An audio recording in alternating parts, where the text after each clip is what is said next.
Catus, Maximus here. This time a little review of the Porter Cable 890. So this was extensive. This was the last of the Porter Cable American-made routers. Came out in 2003. I did get this used, and I'll say right off the bat, these ended up being recalled, like the first 64,000. And if we zoom in a bunch here, the serial number's like 64,000 and less, and mine's right at 27,000. So ended up calling an 800 number. Here's the recall, 890 series, and so mine was part of the, oh come on camera, this thing can't focus, where's the darn, the 893 PK series. So its serial numbers 10,001 through 68,442. Tells you if it has a T on it, then it's not affected. I also, they quickly, like in 2005, moved the manufacturing to Mexico, and I don't think those are affected by it, the red switch versions. So that 800 number actually worked, and they sent me a UPS label. But there's a recall, maybe possible under certain circumstances for the motor insulation to be abraded, creating potential shock hazard. Anyway, I didn't get the half-inch collet. They only came with one wrench, and the pin had already broken. I'm suspecting, I mean, these things, I mean, it's for real. The documentation here, 92303, and this documentation's from 04. It actually came with the parts breakdown, which was also copyright 2003. So these are like the last of the American-made Porter cables, and they were already getting cheapified just before they didn't overseas it. They just went to the Baltimore. It was still their North American plant because they didn't want to, or they were trying to avoid outsourcing all the way to China. And generally speaking, the Mexican tools are built pretty good. The ones that have red switches, I believe, are all Mexican made. And it was just kind of funny that they started off the first couple of years of these basically being replacement of the tried and true 690 series. So this motor will work. This does have the newer base for the fixed base, which has these slots. The idea on this one is that you have a kind of an extension here, and so you can activate the switch, and it just, plus it's easier to turn off, and it's a little bit more obvious than the traditional toggle switch. These were also fixed speed. Now, Porter Cable had a lot of variable speed, but this was just kind of the idea of, I mean, it seems this was the last hurrah, the 890, what was supposed to be a big seller, and they sold. Apparently, there were like 70,000 routers under this recall. Later on, 2014, they had another router recall. It was just terrible. And now, all Porter Cable sells is the 690. They've eliminated all their other legacy tools. But this was like a last hurrah. Not quite as well built because the upper bearing housing and everything is plastic, where it was all metal in the 690s. But you did get a 12 amp motor, 1450 watt motor, a pretty stout motor with true sensor feedback, variable speed with soft start.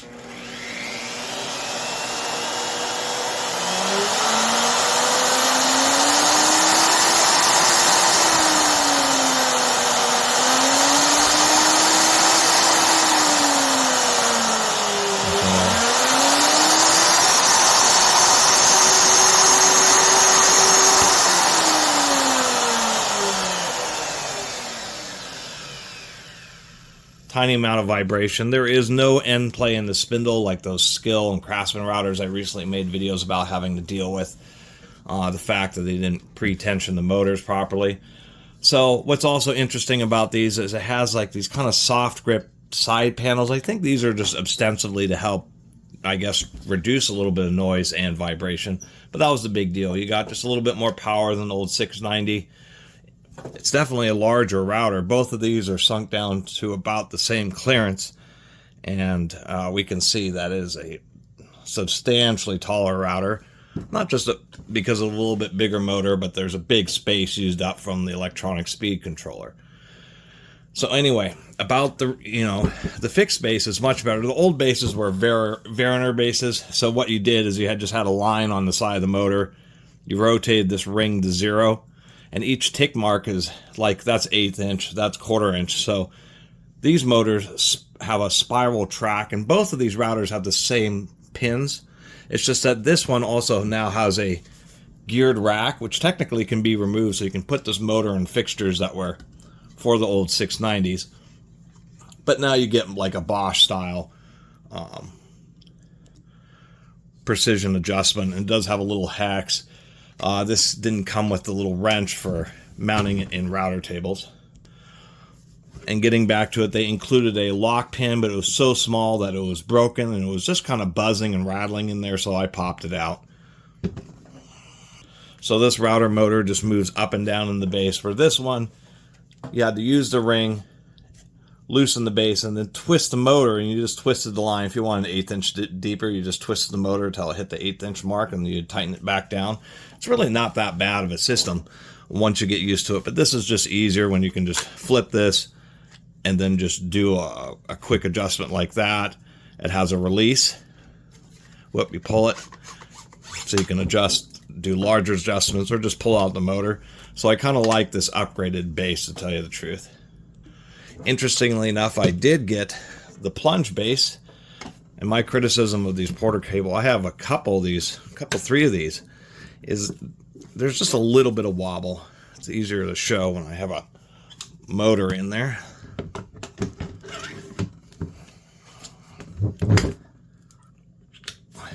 But there's just, well, there's just a little bit of wobble in the pistons. That's just not the greatest tolerance. The plunging action, I put a little bit of oil. People oftentimes don't oil the plunge rods, which you really got to do. Otherwise, the Plunge base is just fine. It came with this large diameter base here, which is kind of nice because a lot of times you're running larger bits. You have to be careful going slow. The deal with the variable speed routers is when you're running a larger bit. I'm kind of mixing tips, but when you have large bits like this, you run them slower because of the tip speed, helps prevent burning. But conversely, it's worse for the router motor because it's spinning slower, so there's less airflow through it. And it has to draw more amps to compete with the lower voltage that's making the motor run at a lower speed. So you actually have to kind of go a little bit easier. That's really where router speed controllers with the big variable speed 15 amp ones come in. But if you have a nice sharp bit, and depending on the material, it's really not a big deal. I just tend to run all bits just a little bit faster on variable speed routers. You know, when you use tiny bits, you go super fast. Speaking of which, this is a 23,000, not 25,000 RPM, which I suppose is okay. So anyway, I figured dealing with the hassle, even though they pay for shipping, I still have to deal with, you know, buying a box or getting a box and packing materials, sending it in. Even though it's clearly one that is part of the recall, you always kind of worry if they say one thing or another, like missing the lock pin, so it's product's been tampered with. So I might as well tamper with a little bit more here and see if I can't, you know, see the issue. See, inside the electric motors, the actual copper wire has an epoxy insulating coating, and then when they wrap it around the laminated transformer iron, there's all these paper inserts, both in the field and the commutator, the armature. So the nature of this issue sounds like there's just some motor manufacturing defect where those papers were either not inserted correctly or are missing. It's possible that it could just be that there's too much wire tension, although that would just cause motor failure rather than a shock hazard. Shock hazard indicates that there's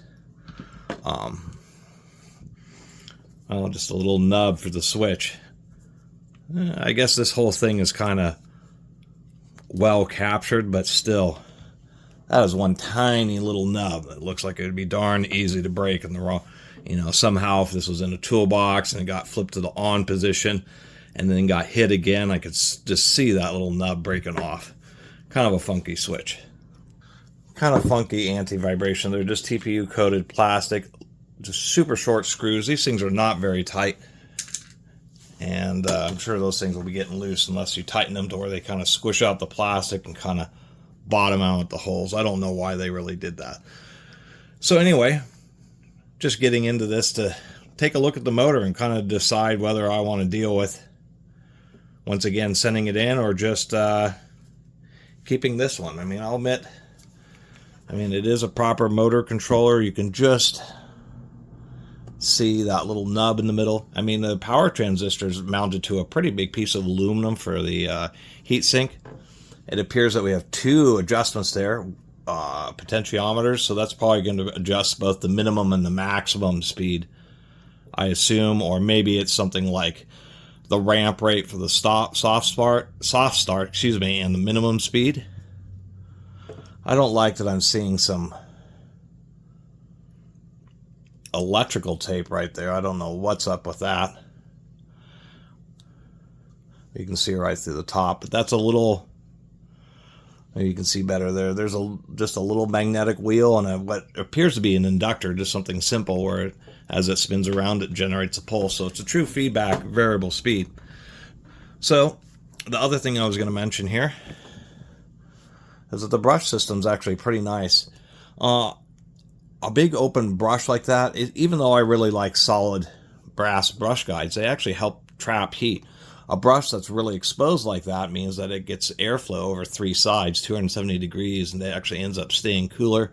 We can see it's like a clock spring, like a lot of modern tools, where it's a little coiled up spring with a little finger that provides really constant tension, one, and then two, since the spring's more separated from the brush, even if the brushes do get really hot, it doesn't affect the temper of the spring very much. These take it a step further. These are band. So you can see two posts, and they're kind of a hassle to change brushes because you can't really remove the spring very effectively. You have to undo the screw and remove the whole brush holder and take the brush out, out the working end instead of out of the back, because it's a little coil and it wraps around the top of the brush, and then there's a second coil. So they are band spring brush springs, which are very reliable. It's actually a nice design. They were using a lot of their years of experience. There's some kind of oh, those are T25s. We use some of these, the last of the American-made master mechanics. So, I probably did need a T20 to remove the controller first. I'll give them credit, at least on this one. The controller actually has individual components. Then they carefully glued all the components, but it's relatively exposed. There's a couple of surface mount resistors and stuff, but mainly just surface mount components. This is actually a control board that could potentially be repaired. There just happens to be like a wire nut or something. I don't know what is going on in here. Still going to take a look at the motor, but I did want to point out some stuff here, because the nebulous description of wires may vibrate and then come into contact. There's all sorts of areas where we can see, like here, where this purple wire, like they should have had some piece of insulating paper under the bottom of this, since it has so many through-hole components, I guess that's through-hole. You have all these pegs sticking down, and then you have like this black wire, this purple wire here, this wire over here, all potentially, even this section of yellow wire, all potentially being able to rub through one of those little pins. Wouldn't take very long, especially with the vibration of a router, especially with some of those more aggressive bits, causing some kind of short to happen here. I'll end up just taking a couple pieces of electrical tape and just kind of laying them up under the board to kind of help insulate those wires a little bit more. A lot of these connections are actually crimped, so you can't just unplug and remove the controller very easily. As a matter of fact, I'm realizing that you don't even need to unscrew it to get the motor out. You just have to remove the brushes. They were certainly trying. This is actually not a bad brush holder here. You can see how much surface area, and now you can get a better look at that band spring. It inherently automatically stops advancing when it gets down to the bottom there, but you can see they were intending this to be a pretty long-lasting router. I mean, that is a huge old long brush. And you can see the band spring. Kind of a neat design. It's pretty rare to actually see band spring designs like that. Well, after disassembling it, taking a close look, you can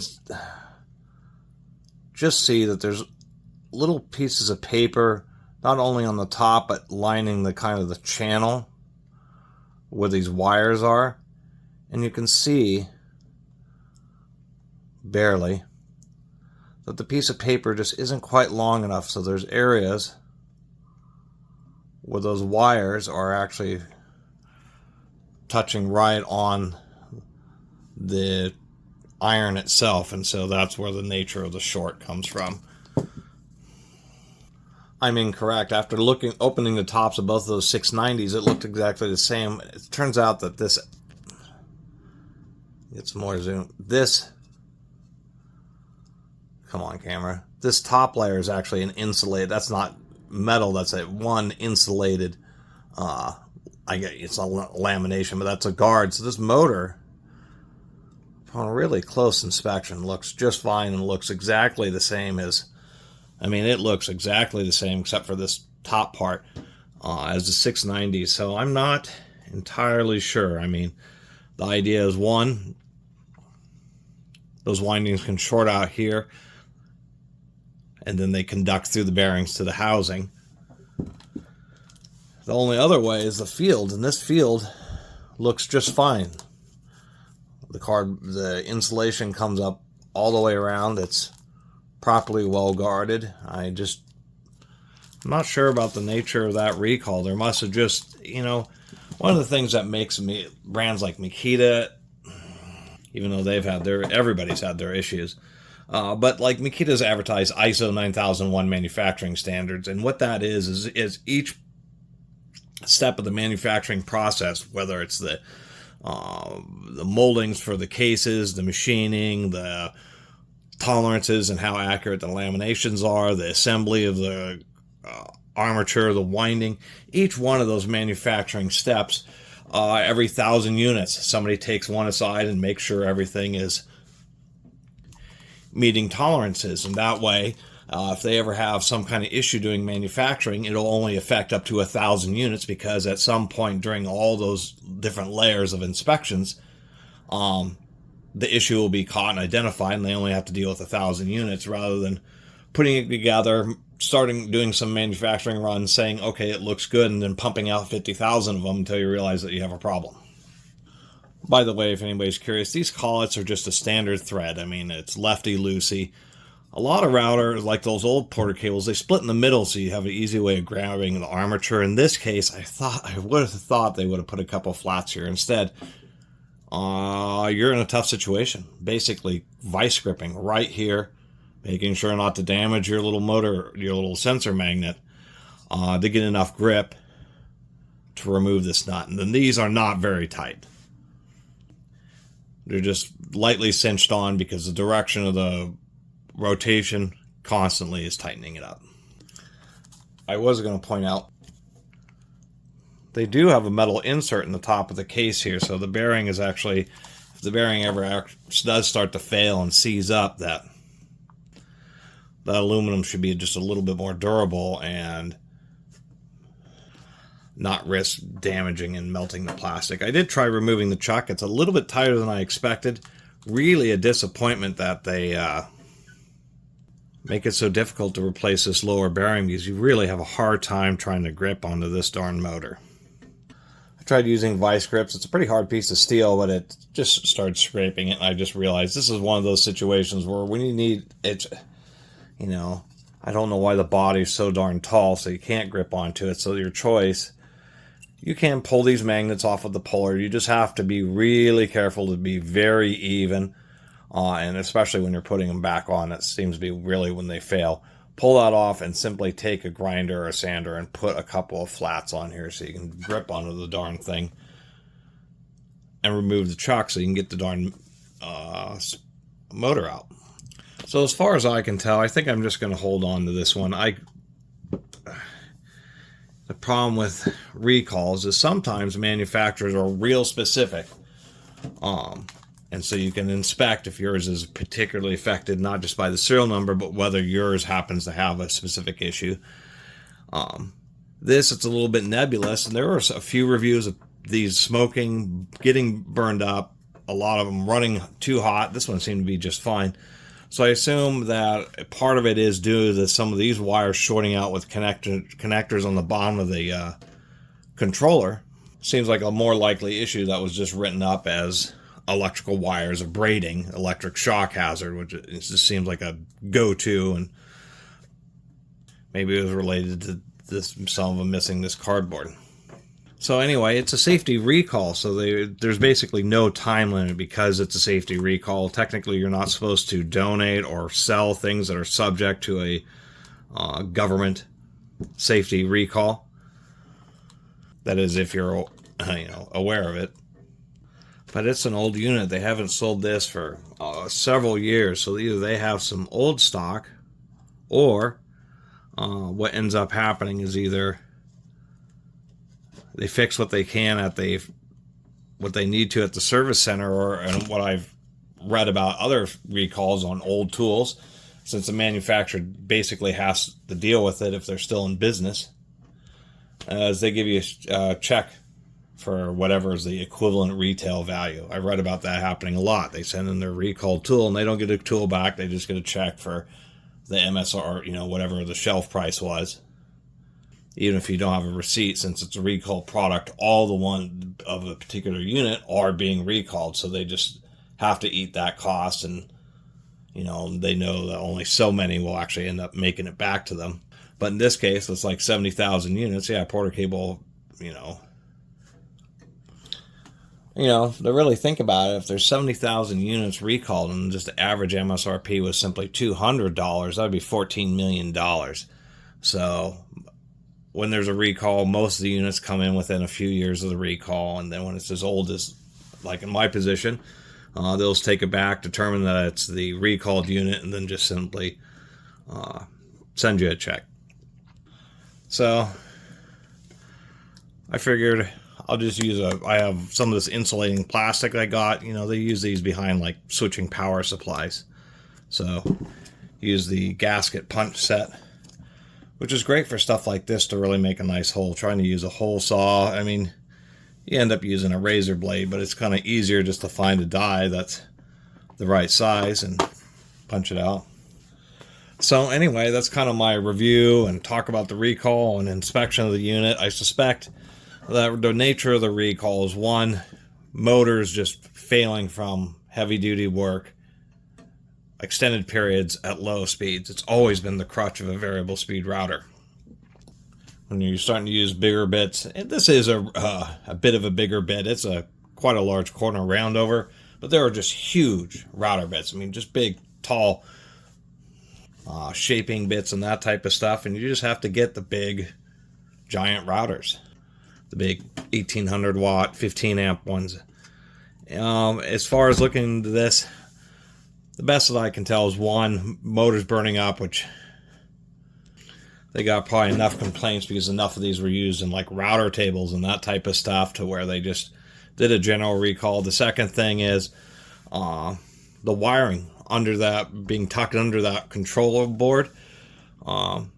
That's an issue. There's a bunch of through-hole components, a bunch of the little sharp legs sticking out, and they're just sitting right on top of the wires. It's only a matter of time before one of them works its way through the wire insulation, and you get all sorts of results, from inconsistent operation to just big sparks and flames and smoke and all that. So finding those pieces of hard plastic and inserting them in between the board and the areas of the wires where I could see that they were touching is going to go a long way. And secondly, I'm going to use 15 amp routers when I need a bunch of power. Otherwise, smaller bits or just going at slower paces, you just got to pay attention and see if your router is getting too hot. So I'm going to stick with this one because there's just nothing else that was really that obvious. And to be quite truthful, I don't know whether I'm just going to have to get a compensatory payment or get some unknown refurb stock, and might as well just stick to this one. I think it's just fine.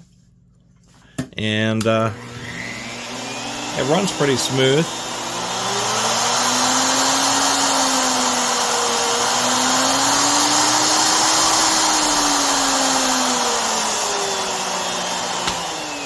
It might have been nice if it would go up to 25,000 RPM instead of 23,000, but that's just fine. And to tell you the truth, I mean, I paid an amazing price for this, so I can't really complain at all. I paid less than what the value of, either of these bases alone are worth. So, and I like the new adjustable fixed base. That is a kind of a nice modernization. And the new safety switch system.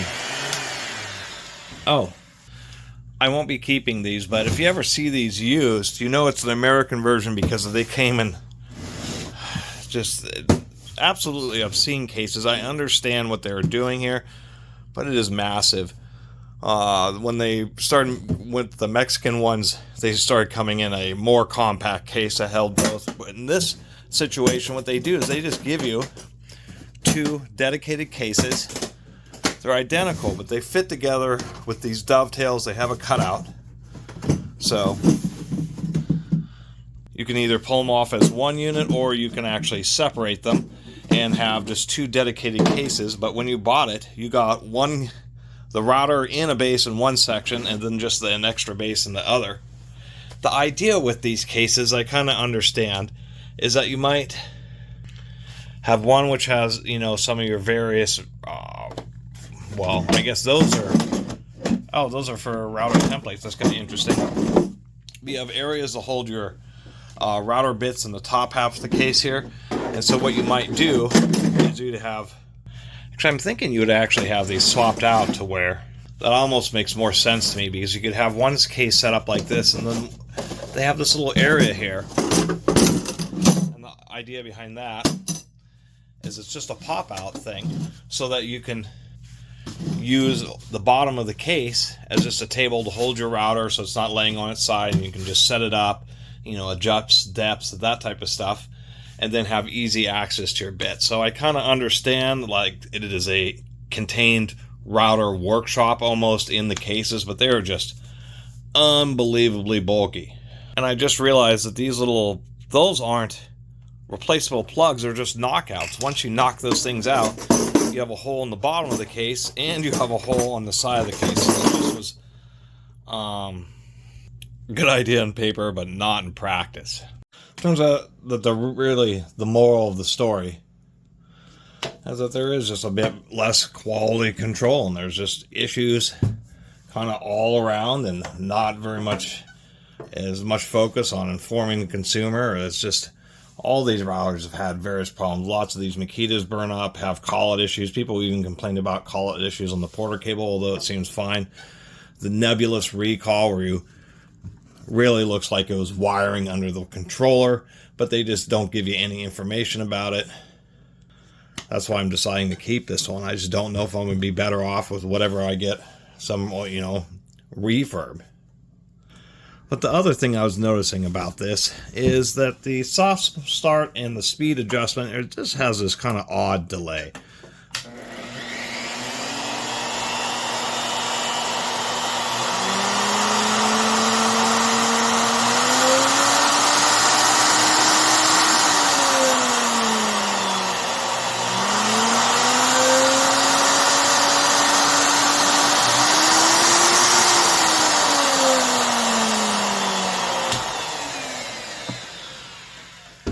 I find that annoying, to tell you the truth. Now I got the bearings dealt with, the pretension issue. I mean, I do like this skill because of the LED lights, but it does have a pretty responsive controller on it. When you start up, I want a soft start, but, I want to get to work too. And I think this is actually optimized much better.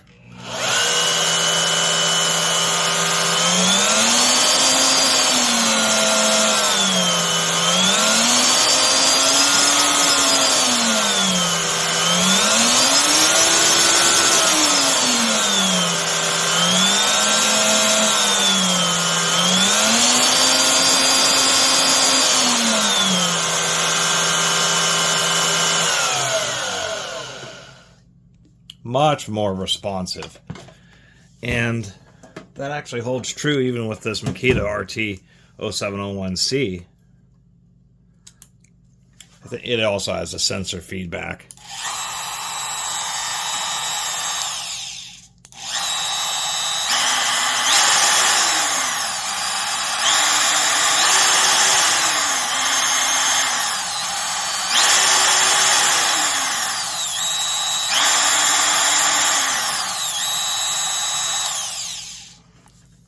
So, as you can tell by these other units, this Porter cable actually has a really slow, soft start, almost annoyingly. And then secondly, when you're adjusting the speed, I don't want to adjust the speed. And then, you know, a lot of people, especially as you get more familiar with the router, you'll kind of say, oh, that doesn't sound quite right. I'll just do a little bit more speed. But now you got to turn it up, wait a second, see if it's, you know, feels right, and then do another fine adjustment. It just has that big delay anytime you change the speed, not just when you start it up. And I will criticize them. You know, if Skill and Makita have much more responsive soft starts and speed adjustments on their sensor feedback motors, Porter cable certainly could have done that too. Anyway, that's my big long video. Appreciate you all watching.